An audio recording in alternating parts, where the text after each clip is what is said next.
Hi everyone, Martin from Local Web Solutions here. Alright, so we're going to look into how to install the Facebook Pixel on your website today. But before we actually get into that, I want to just first of all run through a couple of things with you. First of all, installing the Facebook Pixel is really easy to do. It's something that Facebook has just made so simple for us. And there was probably a time many years ago where creating a video like this would have been very in-depth and very step-by-step.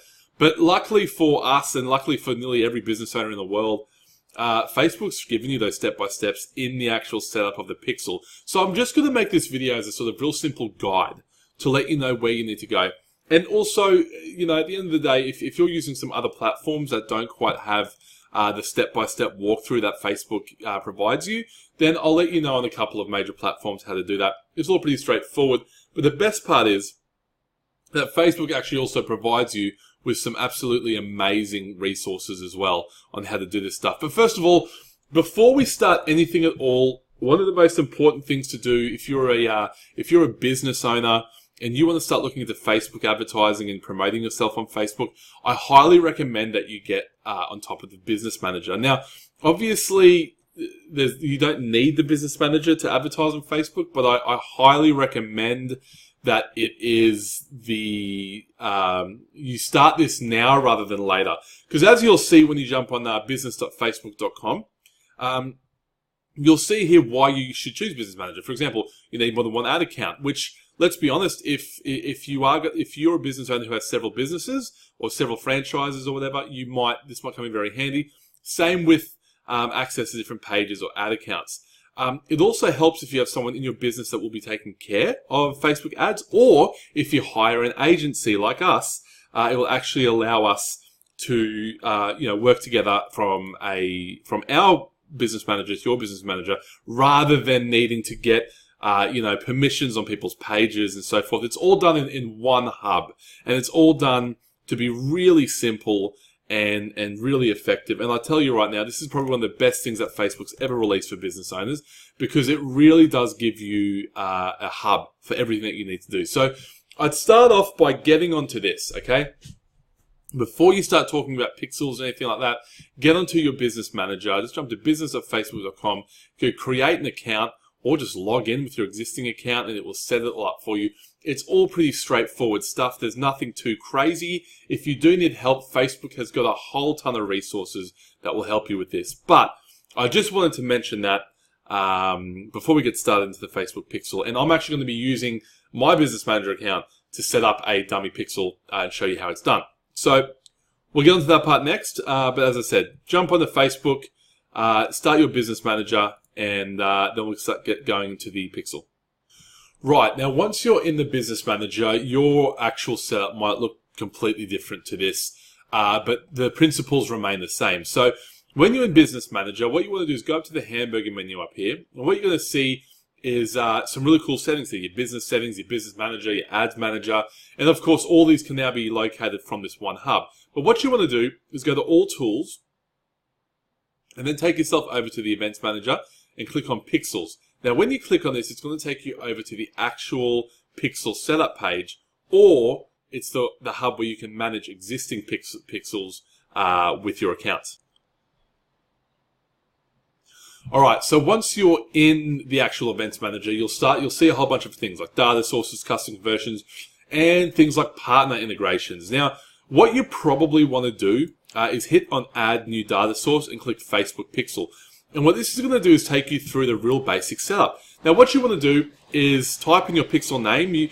I suggest calling this your business name Pixel. Okay, so if you're doing one for Bob's Plumbing, we've got Bob's Plumbing Pixel. All right, then you're going to put your URL in there. Now, once you put your URL in there, you're going to still need to connect the Pixel with that particular website, and that's what we're going to run through on doing next, which is really the hardest part. So as you can see, once we set it up, it wants us to start creating some code that we can put in. But Facebook's made this really, really easy, like super easy, okay?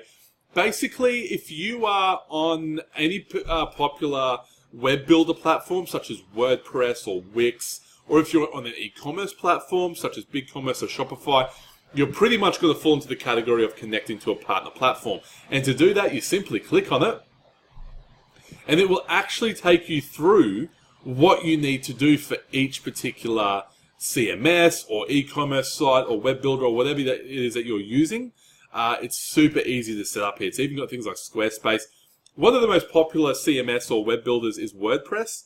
I think majority of business owners these days will be on something like that, or something like Squarespace or Wix. Of course, two other popular ones. And it's all really simple from here. Basically, you just need to click on it. And then you need to just go through the motions here. It will basically take you through everything that you need to do. And then at the end of it, you just hit confirmation. It'll even tell you how to review your activity. Now, as I said, Facebook's made it super easy for us, yeah?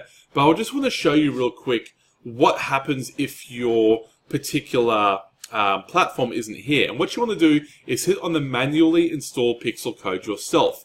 Now, it will give you all the instructions that you need to do here. But if you're a little bit, against the whole idea of putting code on your website, I fully get it. And I mean, that's something that you have to always be careful with, yeah? So you do have the opportunity to email this to a designer, which was the second option there, to a developer. But what I really recommend you do is to not be too afraid of this and really, get into it and install it yourself. What you'll find is that most website builders these days, they have a place for this. And it's really just a matter of finding out where to put it in the settings of the particular website. Now, two really popular platforms that haven't been touched on by Facebook is, of course, Leadpages and ClickFunnels. If you don't know about them, you probably will at some point in your life. They're both probably the most popular landing page design platforms, and it's used by marketers and business owners across the globe. But I just want to really quickly show you how easy it is to install. So what you're going to want to do is you're going to want to take this code here, okay, copy the entire piece of code and paste it in the website header just above the head tag. Right now, I know that sounds extremely technical if you don't know code, and basically it's actually one of the most simple things that you'll ever do. You just copy it to the clipboard by clicking on it, and if you're on ClickFunnels, you just want to go to Settings, Tracking Code, and just simply paste the entire script right there in the header code. It's actually really simple. Or of course you can paste it here as well, but I just suggest doing it exactly how ClickFunnels has recommended. And just pasting the code in there, and what you'll be able to do is save it. And once that's done, you can quite literally go ahead and test that pixel, and it will literally all be working. Now, another thing, if you're using any website builder that isn't here, most of them will have some kind of integration. Obviously, we can't show you how to install on every single platform because the process is pretty much the same no matter how you do it. Look, if it's too much, always get your developer to have a go. Or you can, of course, contact us. We, of course, do install Facebook pixels as well. But I do suggest saving that money and using it on an ad instead. And it's not a bad idea to kind of get to know how to put these pieces of technology on your website, because it is extremely important. And it's one of those things where once you have your Facebook pixel installed, you automatically start pixeling every single person on your site so you can start tracking them. And that's what you want. The quicker you can get the data and the more data that you can get before you start advertising, the better it is. So get started on this right away. Don't delay. Start today. And just get it done and put it on there. If there's any questions, feel free to let us know. We're always happy to help out where we can. But you'll find that most of this stuff is pretty straightforward. It's all done for you. And it's all really easy to follow. So on that note, get busy on putting the Facebook pixel on your website. I want to get more in depth on this in other videos and show you how you actually use the Facebook pixel to make some really killer advertisements. On that note, this is Martin from Local Web Solutions. We'll talk soon.